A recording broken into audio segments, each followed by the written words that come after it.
वसाहतवाद आणि मराठी हा घटक आपण पाहत असताना आपण सुरुवातीला जे काही युरोपियन राष्ट्र होते त्या युरोपियन राष्ट्रामधले जे काही युरोपियन लोक होते या युरोपियन लोकांचा वसाहतवाद जो चालू होता या वसाहतवादाला प्रामुख्यानं भारतातल्या मराठी सत्तेने जो विरोध केला तो वसाहतवाद आणि मराठी हा घटक पाहत असताना पोर्तुगीज आणि मराठी, फ्रेंच आणि मराठी, इंग्रज आणि मराठी, डच आणि मराठी या घटकाचा आपण या ठिकाणी विचार केलेला आहे। यानंतर आता आपल्याला याच घटकामध्ये पुढचा भाग पाहायचा आहे तो म्हणजे सिद्धी आणि मराठी यांचा आलेला संबंध आणि त्याचबरोबर अफगाण आणि मराठी यांचा आलेला संबंध हा आपल्याला या ठिकाणी पाहायचा आहे। मग पहा की पोर्तुगीज आले, डच आले, फ्रेंच आले, त्याचबरोबर इंग्रज आले, या सर्वांनी हळूहळू भारतामध्ये आपल्या वसाहती स्थापन केल्या म्हणजे आपलं वर्चस्व त्या ठिकाणी निर्माण केले। म्हणजे मुळात जे स्थानिक भारतीय लोक होते या स्थानिक भारतीय लोकांचा त्या ठिकाणी पराभव केला आणि आपलं स्वतःचं वर्चस्व भारतामध्ये वेगवेगळ्या ठिकाणी विशेष करून भारताच्या समुद्र किनारपट्टीच्या आसपास आपल्या वसाहती त्यांनी स्थापन केल्या। मग आता या वसाहती स्थापन करत असताना वेगवेगळे राष्ट्रातील लोक व्यापाराच्या निमित्ताने म्हणा भारतात आले आणि आपल्या वसाहती त्यांनी निर्माण केल्या। मग त्यामध्येच पुढचे एक परकीय युरोपीय ज्यांना भारतामध्ये त्यांनी मोठ्या प्रमाणात आपलं वर्चस्व निर्माण केलं आणि मग हे वर्चस्व निर्माण करत असताना भारतातली जी काही मूळ सत्ता आहे विशेष करून महाराष्ट्रात मराठ्यांची जी सत्ता आहे या मराठी सत्तेनं त्या सत्तेला विरोध केला। मग त्यामध्ये पहा पहिली सत्ता आहे सिद्धी, मग सिद्धी आणि मराठी यांचा आलेला संबंध आणि दुसरी सत्ता आहे की अफगाण आणि मराठी यांचा आलेला संबंध। मग आता या सत्तेला मराठी सत्तेने केलेला विरोध ज्यांच्याशी मराठी सत्तेचा झालेला संघर्ष या माध्यमातून आपल्याला पाहिजे की वसाहतवाद आणि मराठी। मग आता पहिला मुद्दा आहे मित्रांनो की सिद्धी आणि मराठी यांचा आलेला संबंध। मुळात सिद्धी नेमके कोण, सिद्धी नेमके मूळ कुठले, तर साधारणतः आपण विचार केला तर 15व्या शतकाच्या उत्तरार्धात म्हणजे 15व्या शतकाच्या शेवटी आफ्रिका खंड जो आहे या आफ्रिका खंडातील ॲबिसिनियातून सिद्धी लोक भारतात आले। म्हणजे आफ्रिकेमधील ॲबिसिनियामधले हे मूळचे सिद्धी हे ॲबिसिनियातून ज्यावेळेस भारतात आले त्यावेळेस भारतात आल्यानंतर त्यांनी भारतातल्या जिंजिरा या ठिकाणी आपलं बस्तान निर्माण केलं। म्हणजे जिंजिरा या ठिकाणी आपलं वर्चस्व निर्माण केलं, जिंजिरा त्यांनी ताब्यात घेतला, तिथं जंजिरा आणि जिंजिराच्या आसपासचा प्रदेश त्यांनी काबीज केला। आणि मग अशा परिस्थितीमध्ये ज्यावेळेस ही सिद्धी आपलं वर्चस्व त्या ठिकाणी निर्माण करत होते त्यावेळेस प्रामुख्यानं या सिद्धीला खऱ्या अर्थानं विरोध केला तो मराठी सत्तेने। पहा सन 1671 साली मार्च महिन्यामध्ये मराठ्यांनी पहिल्यांदा सिद्धीच्या ताब्यातील जो जिंजिरा किल्ला होता त्या जिंजिरा किल्ल्याची त्या ठिकाणी नाकेबंदी केली। त्या सिद्धीकडून किल्ला आपल्या ताब्यात घेण्याचा प्रयत्न केला, सिद्धीकडे त्या किल्ल्याची मागणी केली, चोहोबाजूने या सिद्धीची मराठ्यांनी नाकेबंदी केली। मग त्यावेळीची परिस्थिती पाहिली तर त्यावेळी या सिद्धीनं काय केलं, आपलं वर्चस्व टिकवण्यासाठी मराठ्यांना जिंजिऱ्याचा किल्ला देण्याचं कबूल केलं। मात्र इथं हा सिद्धी मराठ्यांशी एक वेगळी खेळी खेळला। मराठ्यांनी नाकेबंदी केल्यामुळे या सिद्धीनं जंजिऱ्याचा किल्ला मराठ्यांना देण्यास कबूल केलं। मात्र गुपितपणे त्याच वेळी जो मोगल बादशाह होता या मुघल बादशाहाकडे मैत्रीचा एक प्रस्ताव पाठवला। म्हणजे मुघल बादशाहाशी आपण मैत्री करत आहोत आणि त्याच वेळेस मुघल बादशाहाशी मैत्री करून त्यांनी मुघलांचं मांडलिकत्व म्हणजे मुघलांचं वर्चस्व स्वीकारलं, त्याने मुघलांच्या वर्चस्वाखाली तो गेला म्हणजे मुघलांचं मान्य करतो त्याने पत्करलं आणि तो सिद्धी त्या ठिकाणी सुखरूप आहे. म्हणजे पर्यायाने काय झालं की मराठ्यांना त्या ठिकाणी किल्ला घेणं थोडंसं अवघड झालं. म्हणजे किल्ला घेण्यामध्ये मराठ्यांना अपयश आलं. कारण का तर त्यावेळी मुघलांनी सिद्धीला पाहिजे तेवढी त्या ठिकाणी मदत केली आणि मग मुघलांच्या मदतीमुळे त्या ठिकाणी मराठ्यांना हा जंजिऱ्याचा किल्ला घेण्यास त्या ठिकाणी अपयश आलं. आणि मग अशा परिस्थितीतून म्हणजे याच मुद्द्यातून खऱ्या अर्थानं हे जे काही अबिसिनियातून आलेली सिद्धी आहे या सिद्धींचा मराठी सत्तेशी आलेला संबंध आपल्याला दिसून येतो. मग तो संबंध पहा, तो म्हणजे पहिल्यांदा सिद्धीचा संबंध छत्रपती शिवाजीराजांशी आला. शिवाजी राजानंतर पुढे सिद्धीचा संबंध छत्रपती संभाजी महाराजांशी आला. संभाजी महाराजांनी त्यांना प्रचंड प्रतिकार केला. त्या संभाजी महाराजांनंतर छत्रपती राजारामांचा सिद्धीशी संबंध आला आणि पुढे पेशव्यांच्या काळामध्ये मात्र सिद्धींचा पूर्णपणे मराठ्यांनी पराभव केला. मग आता या माध्यमातून आपल्याला पाहिजे की सिद्धी आणि मराठे यांचा संबंध कसा, म्हणजे सिद्धींच्या वसाहतवादाला मराठ्यांनी केलेला विरोध कसा आहे. मग आता इथं जर पाहिलं तर सिद्धी आणि छत्रपती शिवाजीराज यांचा संबंध कधी आला तर साधारणतः 1648 साली 1648 साली हा जो कल्याण प्रांत आहे हा कल्याण प्रांत छत्रपती शिवाजीराजांनी त्या ठिकाणी ताब्यात घेतला.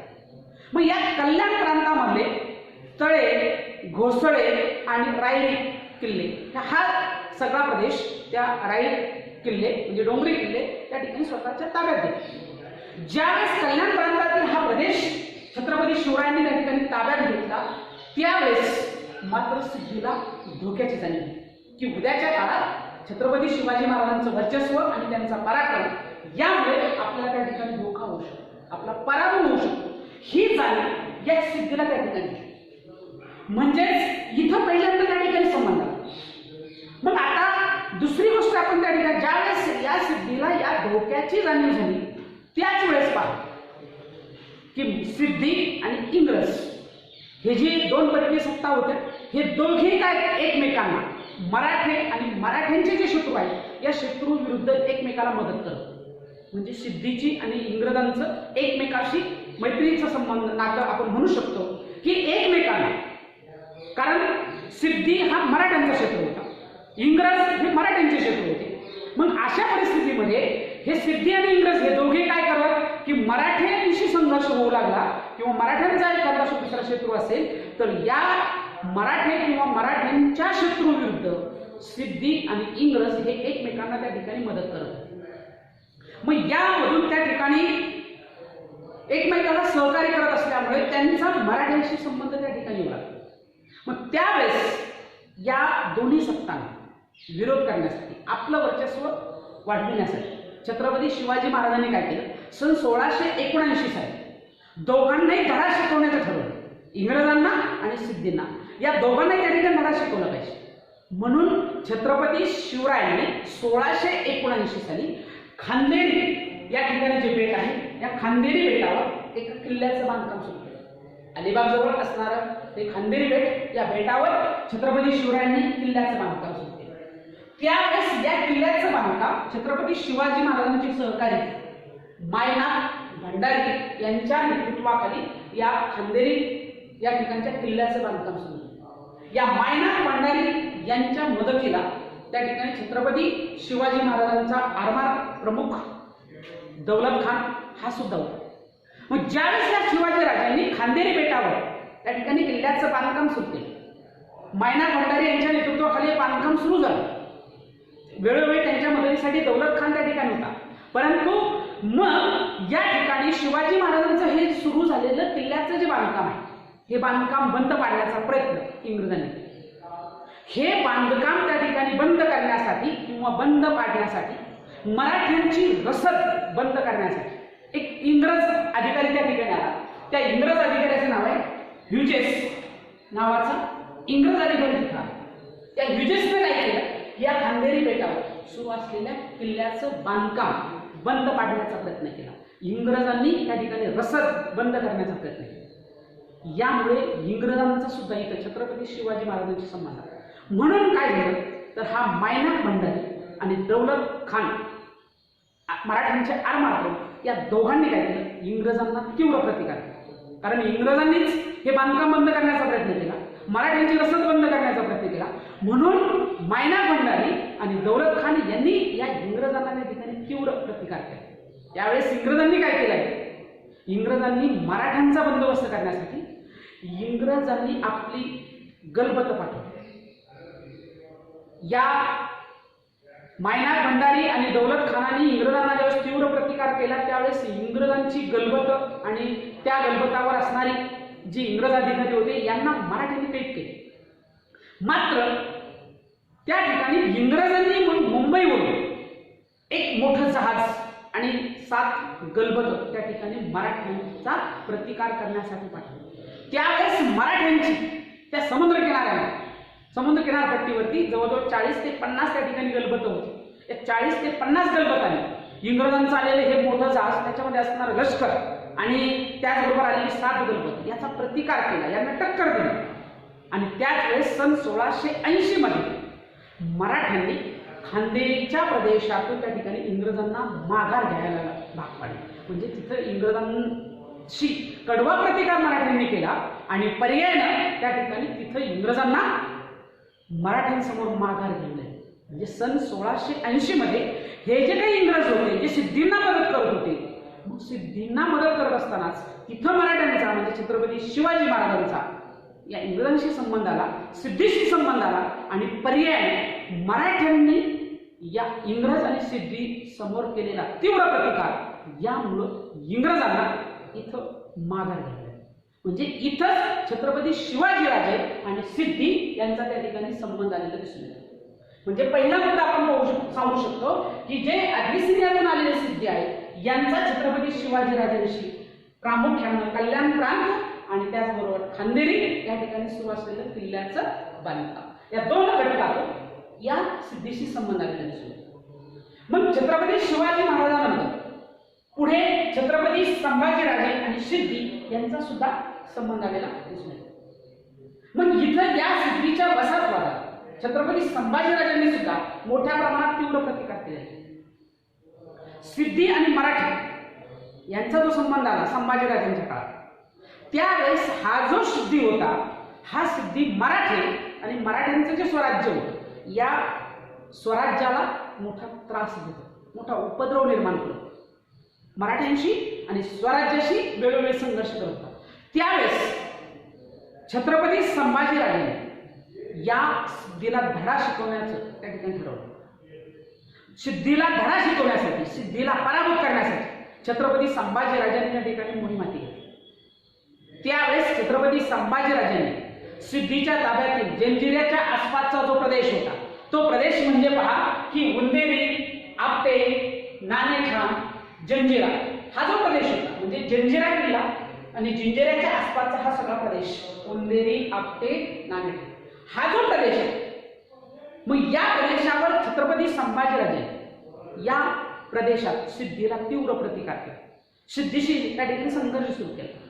त्यावेळेस छत्रपती संभाजीराजांनी सिद्धीचा कायमचा नाश करण्याचं ठरवलं. सिद्धीचा कायमचा बंदोबस्त करण्यासाठी संभाजीराजे आणि त्यांचं लष्कर त्या ठिकाणी सज्ज झाले. मात्र इथं परिस्थिती थोडीशी वेगळी निर्माण झाली. संभाजीराजे हे सिद्धीचा कायमचा बंदोबस्त करणार होते. म्हणजे वेळ प्रसंगी त्यावेळेस छत्रपती संभाजीराजांनी जंजिराचा किल्ला ताब्यात घेतला असता सिद्धीचा बंदोबस्त त्या ठिकाणी झाला असता. परंतु या सिद्धीशी संघर्ष करत असताना दुसऱ्या बाजूने मुघलांचं स्वराज्यावर त्या ठिकाणी आक्रमण झालं, मुघल स्वराज्यावर चालून आलं. मग अशा प्रसंगात 2 संकट एकाच वेळी संभाजीराजांसमोर उभा राहिले. एक सिद्धीशी लढा तर चालूच होता, परंतु दुसरी गोष्ट सिद्धीशी संघर्ष करत असतानाच त्या ठिकाणी मुघल स्वराज्यावर चालून आलं.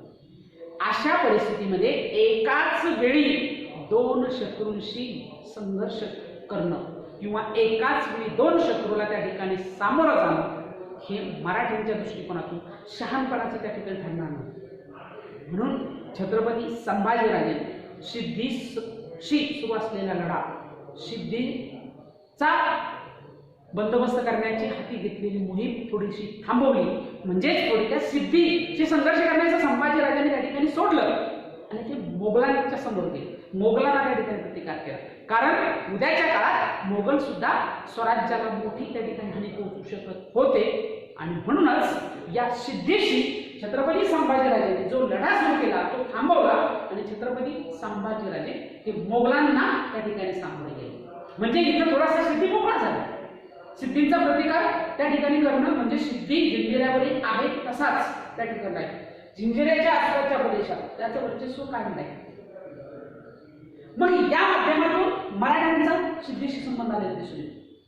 तिसरी गोष्ट आपण पाहू शकतो की सिद्धीचा संभाजी महाराजांनंतर छत्रपती राजारामाशी संबंध आहे.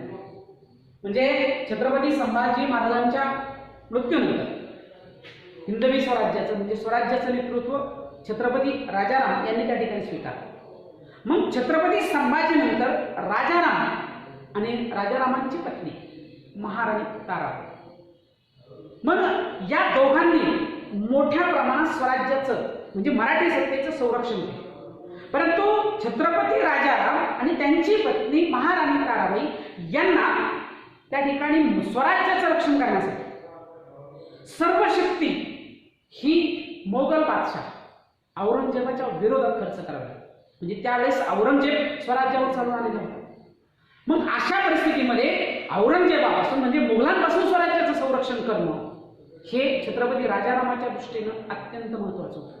पुढे राजारामानंतर सुद्धा महाराणी ताराबाईंनं त्या ठिकाणी स्वराज्याचं काही काळ संरक्षण केलं आहे, स्वराज्याचं नेतृत्व केलं आहे. मग अशा परिस्थितीमध्ये या दोघांनी सिद्धीशी संघर्ष केला नाही, सिद्धीला कोणताही उपद्रव केला नाही, परंतु स्वराज्यावर चालून आलेलं संकट म्हणजे मोगल बादशाह औरंगजेबाच्या विरोधात त्या ठिकाणी आपली सर्व शक्ती एकवटावी लागली. सर्व शक्ती एकवटून त्या ठिकाणी त्यांनी मोगलांना प्रतिकार केला, औरंगजेबाशी प्रचंड झुंज दिली.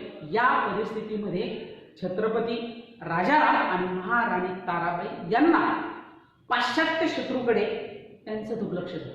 पाश्चात्य शत्रू म्हणजे कोण की युरोपात आले, युरोपियन राष्ट्रावर, मग ते इंग्रज असतील, ते डच असतील, ते फ्रेंच असतील किंवा अबिसिनियामधून आलेले सिद्धी असतील. मग हे जे पाश्चात्य शत्रू आहेत, कारण मूळ मोगल बादशाह हा स्वराज्याचा शत्रू तर होताच, परंतु त्याचबरोबर पाश्चात्य शत्रू म्हटलं की हे सगळे आहेत.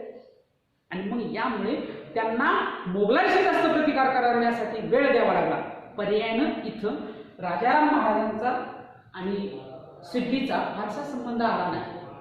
म्हणजे सिद्धीचा तिथेही त्या ठिकाणी बंदोबस्त होऊ शकला नाही. म्हणजे सिद्धी हा मराठ्यांचा शत्रू कायम राहिला. मात्र पुढील काळामध्ये जर पाहिलं तर छत्रपती शाहूंच्या काळात पेशव्यांचा उदय झाल्यानंतर पेशव्यांचा मात्र सिद्धीशी संबंध आलेला दिसून येतो. आणि इथं पेशव्यांनी मात्र सिद्धीचा पराभव केलेला दिसतो. सन 1673 साली चा जर विचार केला तर मराठ्यांचे जे पेशवे होते थोरले बाजीराव पेशवे, या थोरले बाजीराव पेशव्यांच्या काळात सिद्धींच्या विरोधात मराठ्यांनी संघर्ष सुरू केला. आणि मग ज्यावेळेस थोरले बाजीरावाच्या काळामध्ये मराठ्यांचा सिद्धीशी संघर्ष सुरू झाला त्यावेळेस मराठी सत्तेचं नेतृत्व हे थोरल्या बाजीराव पेशव्यांकडे होतं. त्यावेळेस थोरल्या बाजीराव पेशव्यांनी आपले धाकटे बंधू, त्यांचं नाव आहे चिमाजी आप्पा, चिमाजी आप्पाच्या नेतृत्वात सिद्धी विरुद्ध त्या ठिकाणी लढा सुरू केला. सिद्धींचा बंदोबस्त करण्यासाठी चिमाजी आप्पांना त्या ठिकाणी बाजीरावांना पाठवलं आणि त्यावेळेस चिमाजी आप्पाच्या नेतृत्वाखाली सिद्धीच्या विरोधात त्यावेळेस लढा सुरू झाला. त्यावेळेस म्हणजे 1733च्या दरम्यान मराठ्यांनी चिमाजी आप्पाच्या नेतृत्वाखाली या सिद्धीचा त्या ठिकाणी पराभव केला. म्हणजे सिद्धीचा बंदोबस्त केला, सिद्धीला पराभूत केलं. पर्यायानं त्याच सिद्धीला पेशव्यांच्या काळात मराठ्यांचं मांडलिकत्व स्वीकारावं लागलं. म्हणजे मराठ्यांच्या नेतृत्वाखाली त्या ठिकाणी सिद्धी आलेली. म्हणजे अशा पद्धतीने आपण जर विचार केला तर वसाहतवादामध्ये जे काही सिद्धी भारतात आलेले होते, भारतामध्ये जे काही आपल्या वसाहती निर्माण करू पाहत होते, भारतामध्ये जे काही आपलं वर्चस्व निर्माण करू पाहत होते, त्यावेळेस या परकीयांना विरोध करणारी एकमेव सत्ता आपण जी म्हणतो ती म्हणजे मराठ्यांची सत्ता. या मराठी सत्तेने शेवटी या सिद्धीचा सुद्धा त्या ठिकाणी पराभव केलेला दिसून येतो. म्हणजे या माध्यमातून आपल्याला दिसतं की वसाहतवादाला मराठी जे काही विरोध करत होते त्यामध्ये त्यांनी सिद्धीला सुद्धा विरोध केलेला दिसून येतो. म्हणजेच सिद्धी आणि छत्रपती शिवाजीराजे यांचा आलेला संबंध, सिद्धी आणि छत्रपती संभाजी महाराज यांचा आलेला संबंध, सिद्धी आणि राजाराम महाराजांचा आलेला संबंध, आणि शेवटी पेशव्यांनी सिद्धींचा केलेला पूर्णपणे पराभव आणि त्यांना मराठ्यांचं स्वीकारावं लागलेलं म्हणले. या माध्यमातून आपल्याला दिसतं सिद्धी आणि मराठे यांचा संबंध. यानंतर मित्रांनो आपल्याला पुढचा मुद्दा पाहायचा आहे, ते म्हणजे मराठ्यांचा दुसऱ्या परकीय सत्तेशी आलेला संबंध, तो म्हणजे अफगाणिस्तान. मग आता या अफगाणांचा आणि मराठ्यांचा कसा संबंध आहे? साधारणतः विचार केला तर 18व्या शतकाच्या पूर्वार्धामध्ये, म्हणजे सुरुवातीलाच 18व्या शतकाच्या सुरुवातीला दिल्लीच्या तख्तावर मोगल बादशाह होता अहमद शाह. मोगल बादशाहच होता, अहमद शाह सत्तेवर होता. आणि तो अहमद शाह सत्तेवर असताना दिल्ली, आग्रा, पंजाब या भागाचा तो सत्ताधीश होता. म्हणजे दिल्लीच्या तख्तावर त्या अहमद शहाची सत्ता होती, परंतु इतरातला जो भाग होता तो भाग इतर सत्तेच्या ताब्यात होता. परंतु मूळ दिल्ली, आग्रा आणि पंजाब हा जो प्रदेश येतो या प्रदेशाचा तो सत्ताधीश होता. म्हणजे दिल्लीच्या तख्तावर मूळ तो होता. त्याच दरम्यानच्या काळात, म्हणजे साधारणतः जर आपण विचार केला तर 1748 साली अफगाणचा बादशाह, अफगाणचा सत्ताधीश अहमद शाह अब्दाली याने भारतावर पहिली स्वारी केली. म्हणजे अफगाणांचं सुद्धा भारतामध्ये आक्रमण, जसं इंग्रज आले, पोर्तुगीज आले, फ्रेंच आले, डच आले, तसे अफगाणमधले हे अफगाण सुद्धा भारतात आहे. मग 1748 साली अहमद शाह अब्दालीने भारतावर स्वारी केली. त्याच वेळेस त्या ठिकाणी अफगाण आणि मराठे यांचा संबंध आलेला दिसतो. मग या संबंधातून विचार केला तर इथं या अफगाणांचा आणि मराठ्यांचा संघर्ष झालेला दिसतो. मग या संघर्षातून शेवटी काय परिणती झाली याचा विचार आपल्याला या घटनामध्ये करायचा. मग इथं जर आपण विचार केला तर हा अहमद शाह अब्दाली प्रामुख्यानं जर पाहिला तर अफगाणचा सत्ताधीश होता, अफगाणचा बादशाह होता. 1748 साली ज्यावेळेस त्यांनी भारतावर पहिली स्वारी केली त्यावेळेस दिल्लीचा जो बादशाह होता अहमद शाह बादशाह, हा अहमद शाह बादशाह गादीवर असताना त्या अहमद शाह बादशाहच्या फौजेने अब्दालीचा त्या ठिकाणी पराभव केला. अब्दालीचा पराभव त्या ठिकाणी झाल्यामुळे त्या ठिकाणी अब्दालीच्या स्वारीवेळी, म्हणजे अब्दाली परत गेला, परंतु ज्यावेळेस अब्दालीची स्वारी झाली होती मोगल बादशाहच्या अहमद शहाच्या फौजेने त्याला प्रतिकार केला, त्या फौजेने त्याचा पराभव केला. त्यावेळेस त्याच आसपासच्या प्रदेशामध्ये जर पाहिलं तर अयोध्या, त्यानंतर दिल्ली आणि आग्रा या परिसरामध्ये अफगाणांनी काय केलं, म्हणजे इथं काही अफगाण होतेच, या सगळ्या अफगाणांनी काय केलं की एक अहमद खान बंगश नावाचा त्या ठिकाणी अफगाण होता, याच्या नेतृत्वाखाली दिल्ली, अयोध्या आणि आग्राच्या परिसरातील सगळे अफगाण एकत्र झाले आणि या अहमद खान बंगशांच्या नेतृत्वाखाली यांनी मराठ्यांच्या विरोधात अब्दालीला पाठिंबा दिला. म्हणजे पहा, अब्दाली हा अफगाणिस्तानमधून आला, भारतावर त्याने स्वारी केली, त्यावेळेस मोगल बादशाहाने त्याला प्रतिकार केला. मात्र इथं भारतात असणारे मूळचे पूर्वीचे आलेले जे अफगाण होते या अफगाणांनी एकवटून, म्हणजे इथं आपल्याला दिसतं की कसे परकीय भारतीयांच्या विरोधात एकत्र होतात. आणि आपला जर विचार केला, आज आपण जर म्हटलं की आपल्या देशासाठी सर्व भारतीयांनी एकत्र झालं पाहिजे, एकत्र लढा दिला पाहिजे, पण इथं तो अभाव दिसतो. पण इथं विचार करा की आपल्या प्रांतातला आपला सत्ताधीश भारतात आलेला आहे, मग मूळच्या या अफगाणांनी एकत्र येऊन अब्दालीला त्या ठिकाणी पाठिंबा दिला, अब्दालीच्या पाठिंब्यासाठी ते उभे राहिले. मग इथं काहीतरी घेण्यासारखं आहे, म्हणजे आपण सुद्धा विचार केला पाहिजे. आज आपले सुद्धा भारतीय परदेशात फार काही कमी नाही, आपले भारतीय अनेक विद्वान भारतीय परदेशामध्ये. मग या भारतीयांनी सुद्धा तिथं भारतीय लोकांचं काय केलं पाहिजे, संघटन केलं पाहिजे. त्या माध्यमातून भारताला कोणत्या ना कोणत्या मार्गाने सहकार्याची भूमिका त्या ठिकाणी ठेवली पाहिजे. मग तशा प्रकारे या अफगाणांनी अब्दालीला त्या ठिकाणी पाठिंबा दिला आणि पुढे अब्दाली परत गेल्यावर, म्हणजे भारतातून तो परत गेला, त्यावेळेस या बंगशांनी म्हणजे अहमद शाह बंगशांनी काय केलं की मुघलांविरुद्ध त्या ठिकाणी लढा पुकारला, मुघलांविरुद्ध युद्ध त्याने केले. त्यावेळेस मुघलांनी काय केलं, मराठी सरदारांची मदत.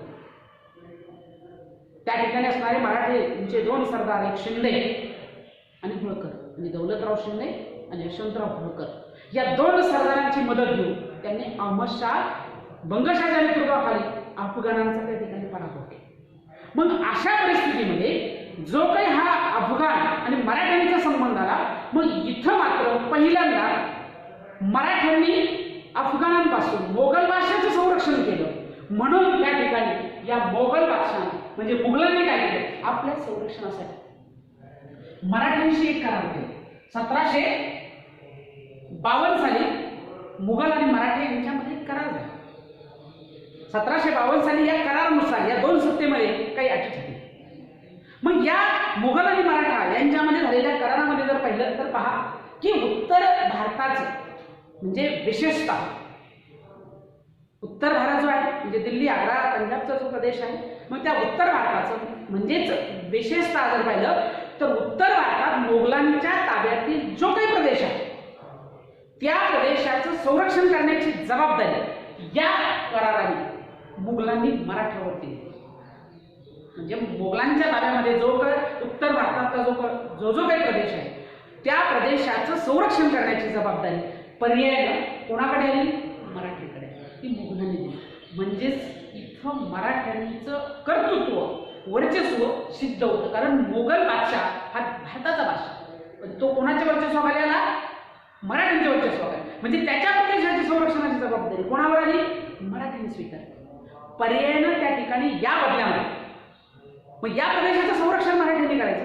मग त्यासाठी मुघल सम्राटांनी काय केलं, मराठ्यांना रोहिलखंडचा जो प्रदेश होता, म्हणजे आज जर पाहिलं तर उत्तर प्रदेश, उत्तराखंडच्या आसपासचा जो प्रदेश होता त्यावेळेस रोहिलखंडचा प्रांत त्याला म्हणून ओळखलं जातं. मग तो रोहिलखंडचा जो प्रांत आहे त्या प्रदेशामध्ये 4थाई वसूल करण्याचा हक्क मोगलांनी कोणाला दिला, मराठ्यांना दिला. म्हणजेच मोगलांच्या प्रदेशात जाऊन मोगलांच्या प्रदेशातूनच 4थाई वसूल करणारे मराठी होते. म्हणजे एकूण उत्पन्नाच्या 4था भाग त्या ठिकाणी वसूल होते.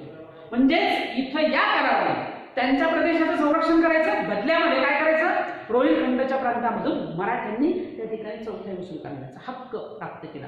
आणि तिसरा एक त्या ठिकाणी या करारामध्ये ठरलेली गोष्ट होती ती म्हणजे मुघल साम्राज्यातील प्रामुख्याने काही प्रदेश मराठ्यांच्या हवाली त्या ठिकाणी केला गेला.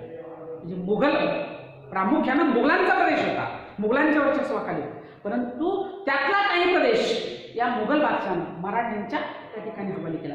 म्हणजे या 1752च्या मुघल मराठी कराराने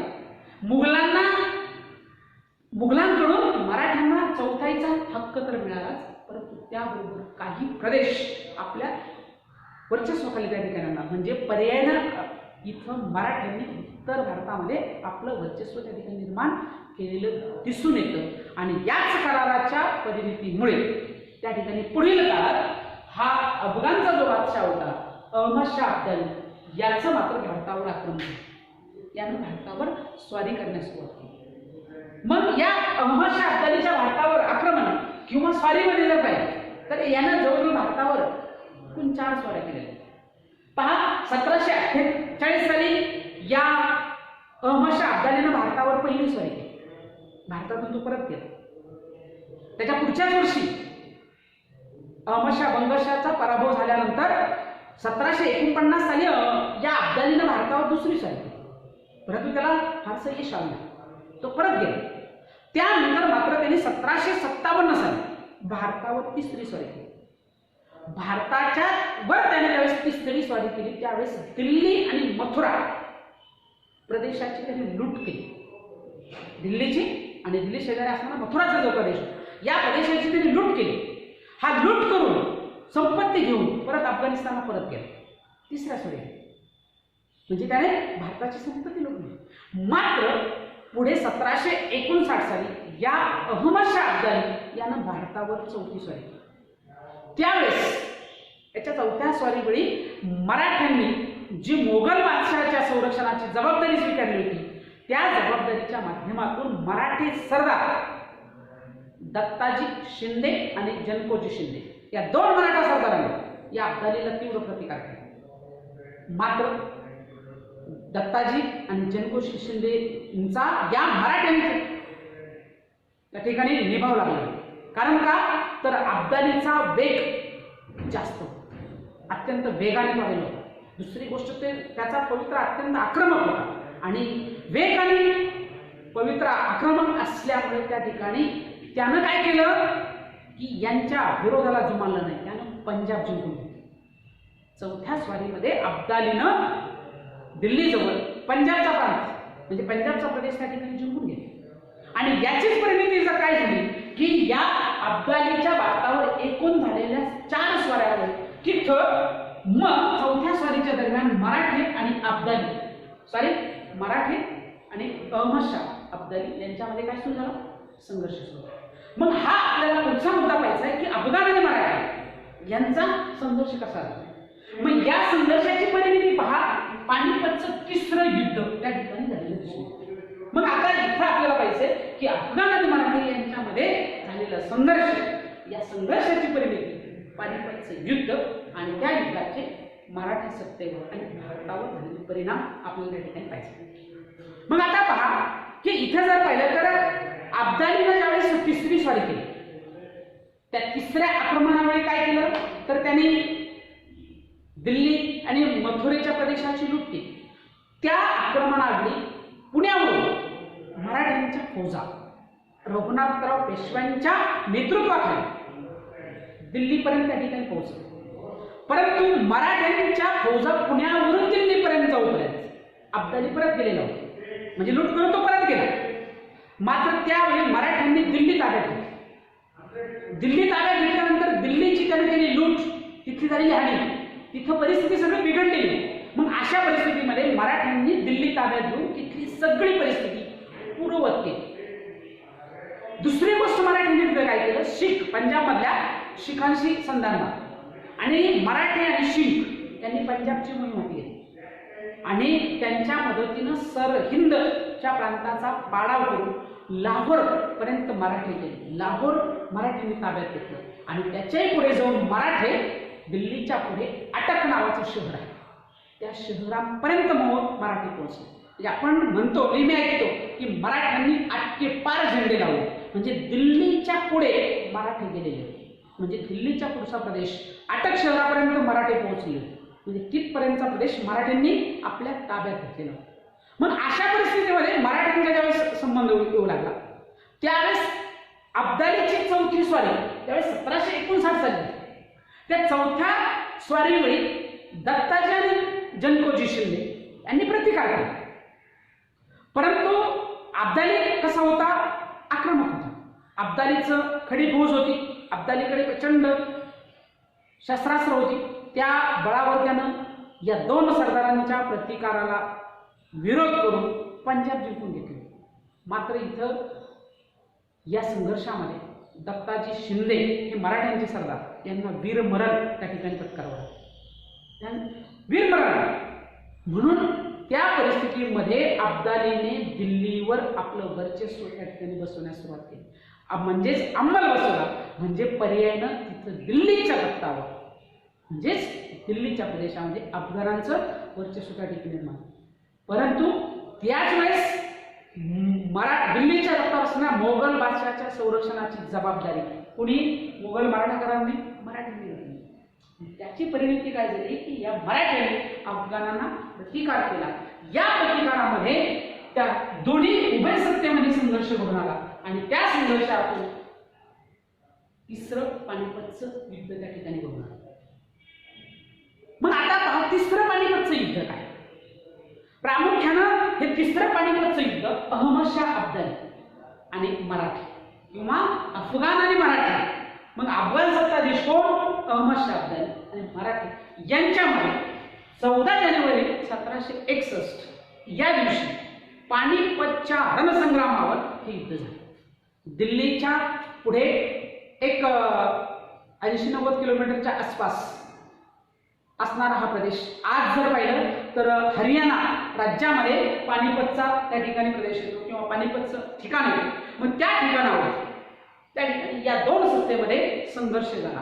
मग या संघर्षामध्ये पहा की अफगाणांचं कायम बंदोबस्त करण्यासाठी किंवा अफगाणांना कायमचं भारतातून घालवण्यासाठी मराठ्यांच्या नेतृत्वाखाली त्या ठिकाणी अफगाणांना प्रतिकार करण्यासाठी त्यावेळेस मराठ्यांची सत्ता पेशव्यांच्या ताब्यात आणि त्यावेळेस मराठ्यांचे पेशवे नानासाहेब पेशवे. मग नानासाहेब पेशव्यांनी काय केलं की अफगाण भारतातून कायमचे घालण्यासाठी आपले धाकटे बंधू सदाशिवराव आणि थोरले चिरंजीव विश्वासराव या दोघांच्या नेतृत्वाखाली मराठ्यांना उत्तरेत पाठवले.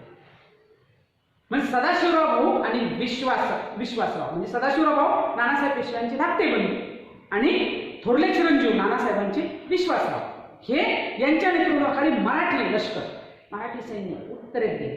आणि त्याचीच परिणती झाली की 14 जानेवारी 1761 या दिवशी यमुना नदीच्या तीरावर पानिपत या ठिकाणी या उभय दोन सत्तेमध्ये जो संघर्ष झाला, जो मोठा रणसंग्राम झाला, या रणसंग्रामाला त्या ठिकाणी पानिपतचं तिसरं युद्ध असं म्हणतात. पहा, भारताच्या इतिहासामध्ये घडलेले पानिपतचे युद्ध अत्यंत महत्त्वाचे मानले जाते. भारताच्या इतिहासात पानिपतचे 3 युद्ध घडलेले आहेत.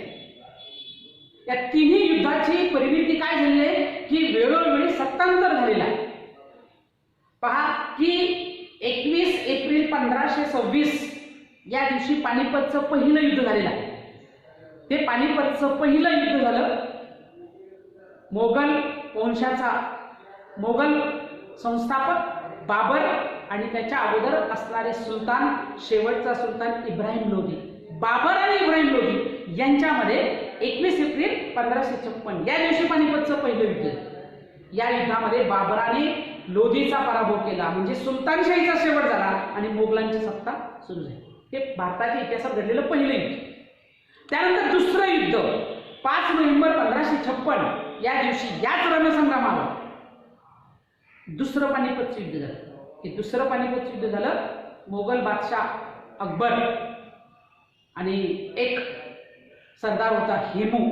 अकबर आणि हेमू यांच्यामध्ये हे युद्ध झालं. याला पानिपतचं दुसरं युद्ध म्हणतात. आणि आपण पाहत आहोत ते अहमदशाह अब्दाली आणि मराठे यांच्यामध्ये झालेलं पानिपतचं तिसरं युद्ध. मग या पानिपतच्या युद्धामध्ये या ठिकाणी मराठ्यांचा पराभव झाला.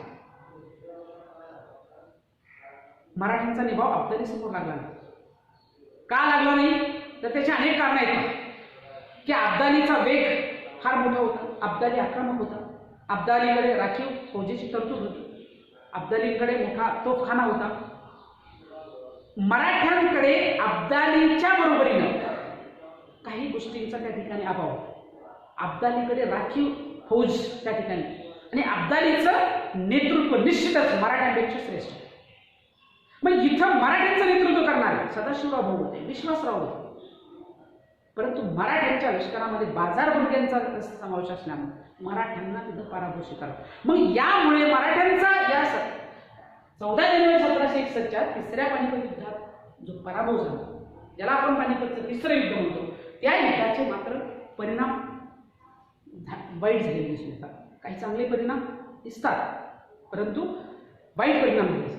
मग इथं पहा, पहिला परिणाम काय झाला की मराठ्यांची प्रचंड हानी झाली. मराठ्यांची आर्थिक हानी झाली, मराठ्यांची प्रचंड मनुष्यहानी झाली, अनेक लोक त्या ठिकाणी मारले गेले. असं म्हणतात की 1 लाख बांगडी फुटली. म्हणजे पानिपतमध्ये मराठ्यांचे 1 लाख लोक त्या ठिकाणी मारले. 1 लाख बांगडी फुटली म्हणजे 1 लाख स्त्रिया त्या ठिकाणी विधवा झाल्या. आर्थिक हानी झाली, वित्तहानी झाली, सामाजिक हानी सुद्धा झाली आणि दुसरी गोष्ट राजकीय हानी सुद्धा झाली. आणि त्याबरोबर मानसिक खच्चीकरण सुद्धा मराठ्यांचं झालं.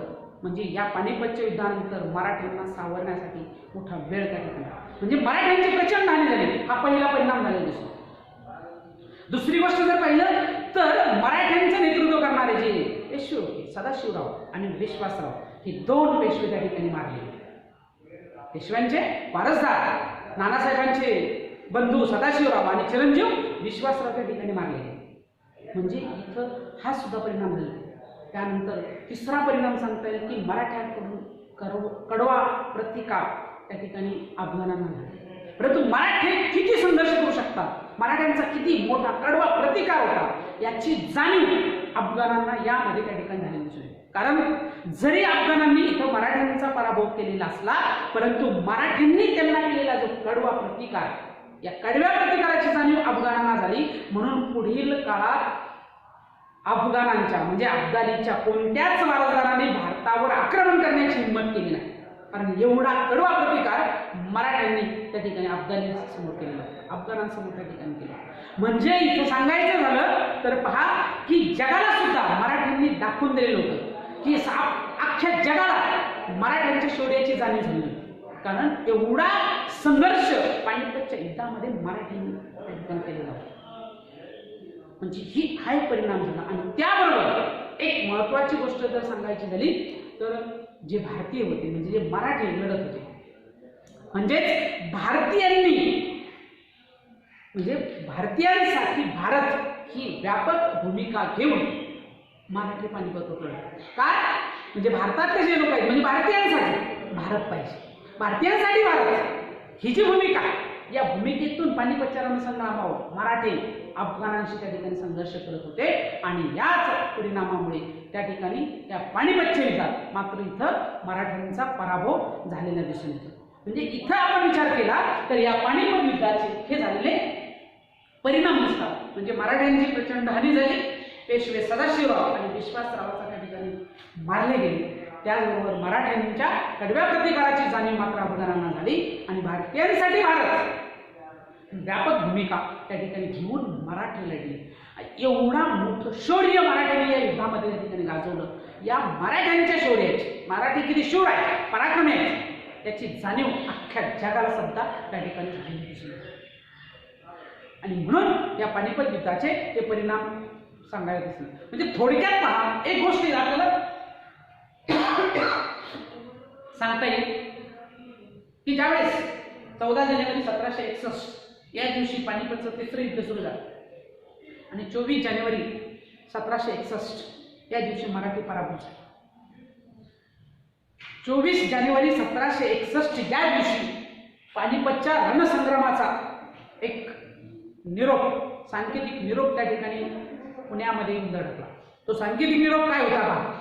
या सांकेतिक निरोपामध्ये असं सांगितलेलं आहे की पानिपतच्या युद्धामध्ये 2 मोते गळाले, 2 मोते गळाली, 27 मोहरा गमावल्या आणि त्याचबरोबर चांदी आणि तांब्याची नाणी किती गेली याची गणतीच त्या ठिकाणी नाही, असा एक सांकेतिक निरोप पुण्यामध्ये येऊन धडकला. काय 2 मोते गळाली, 27 मोहरा गमावल्या आणि चांदी आणि तांब्याची नाणी तर किती गेली याची गणतीच त्या ठिकाणी नाही. म्हणजे थोडक्यात काय, 2 मोते गळाली म्हणजे 2 पेशवे त्या ठिकाणी मारले गेले. सदाशिवराव आणि विश्वासराव हे 2 मोते त्या ठिकाणी होते, म्हणजे हे 2 मारले गेले. दुसरी गोष्ट काय सांगितलं, 27 मोहरा गमावल्या. 27 मोहरा म्हणजे काय तर मराठ्यांचे सरदार इब्राहिम खान, पवार, शिंदे यासारखे जे मराठा सरदार होते हे मराठा सरदार त्या ठिकाणी मारले गेले. म्हणजे जवळजवळ 27 मराठा सरदार त्या ठिकाणी मारले गेले आणि त्याबरोबर चांदी आणि तांब्याची नाणी त्या ठिकाणी किती गेली याची गणती नाही. म्हणजे काय तर किती म्हणजे सैनिक मारलं गेलं याचं नाही. जसं किंवा काहींनी वर्णन केलंय की 1 लाख बांगडी फुटली, म्हणजे 1 लाख सैनिक मारले गेले. 1 लाख बांगडी फुटली म्हणजे काय तर 1 लाख स्त्रिया त्या ठिकाणी या युद्धामध्ये भारताच्या विधवा झाल्या, म्हणजेच त्या ठिकाणी 1 लाख सैनिक मारलं गेलं, असा सांकेतिक निरोप या पानिपतच्या रणसंग्रामाचा त्या ठिकाणी पुण्यावरती येऊन धडकला. याची परिणती झाली मित्रांनो की मराठ्यांचं नेतृत्व करणारे नानासाहेब पेशवे पानिपतच्या युद्धाने खचले गेले आणि कालांतराने त्यांचा पानिपतच्या युद्धामध्ये नंतर त्यांचा मृत्यू झाला. आणि पुढे त्यांच्यानंतर मग त्यांचे वारसदार थोरले माधवराव पेशवे यांच्याकडे मराठी सत्तेचे सूत्रे आहेत आणि अल्पावधीतच पानिपतवर मराठ्यांची झालेली हानी संपूर्ण भरून काढण्याचं काम अल्पावधीत माधवराव पेशवेने त्या ठिकाणी केलेलं दिसून येतं. हा दिसतो आपल्याला वसाहतवाद आणि मराठे यांच्यामध्ये झालेला संघर्ष. आणि मग याची परिणामी मराठ्यांच्या प्रभावामुळे काय झालं की 19व्या शतकापर्यंत